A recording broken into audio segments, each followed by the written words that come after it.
Hello, I'm gonna be reading out reviews I've done for different albums.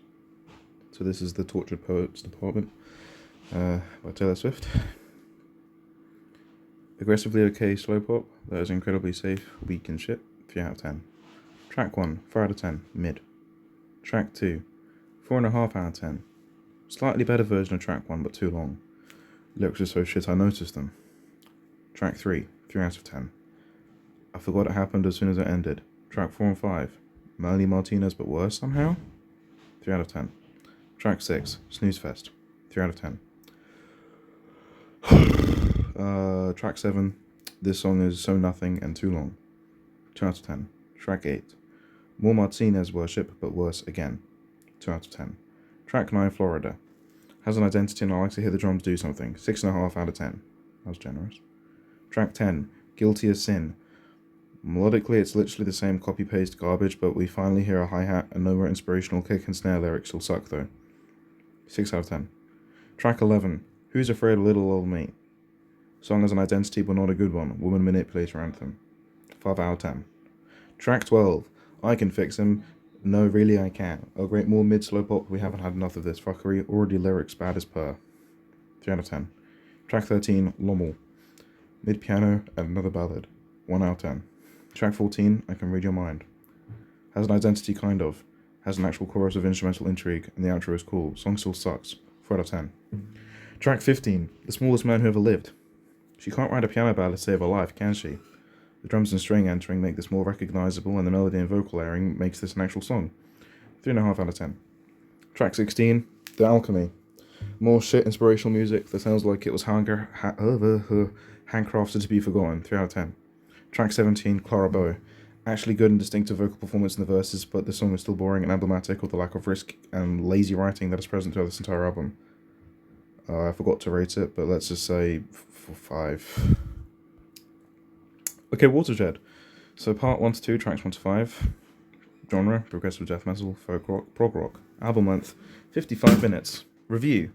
Watershed, in a way, is a parting gift for Opeth fans before they enter their prog rock era and is full of hints of their more upcoming progressive nature in the next slew of albums whilst retaining an incredibly heavy identity. Watershed stands by itself in Opeth's discography and is one of my personal favourites. Personal favourites. I think 8.5 is too low. I'm going to give it a 9 out of 10.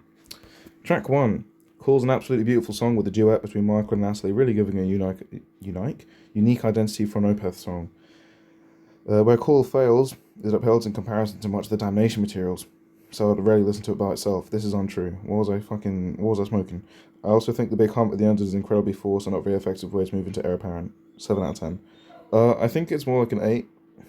I think the Damnation thing's just a bit of a moot point because it's not serving as an independent song, it's serving as an introduction to Heir Apparent.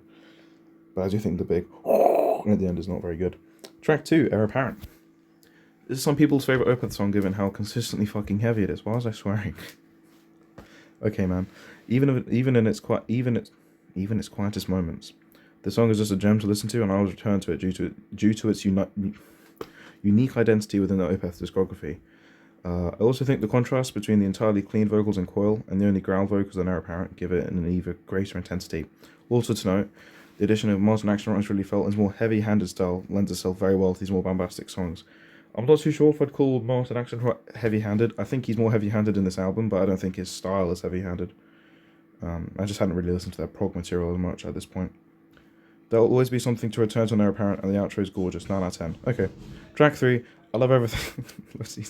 I love everything about Lucita. Michael's growls have never sounded better than this album, and I need more funk breaks and metal. 10 out of 10.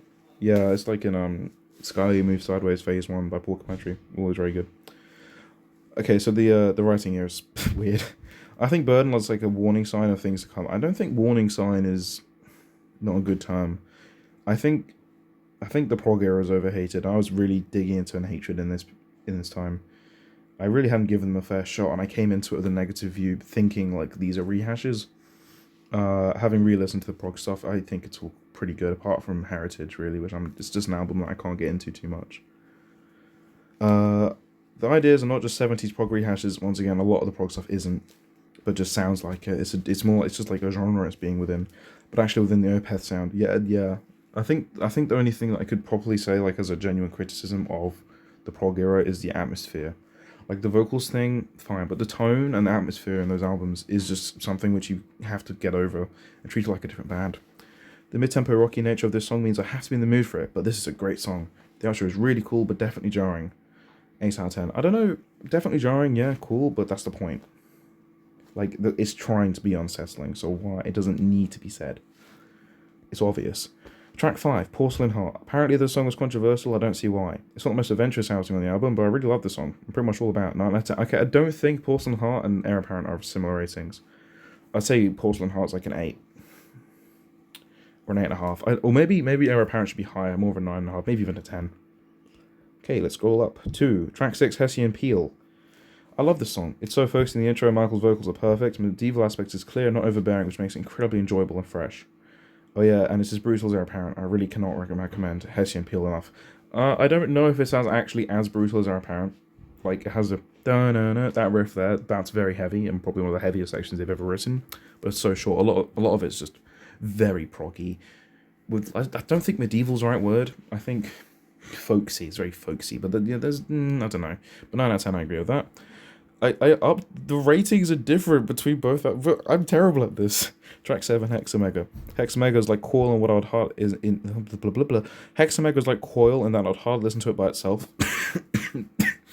This is true. I only listen to Hexamega when I listen to the whole album.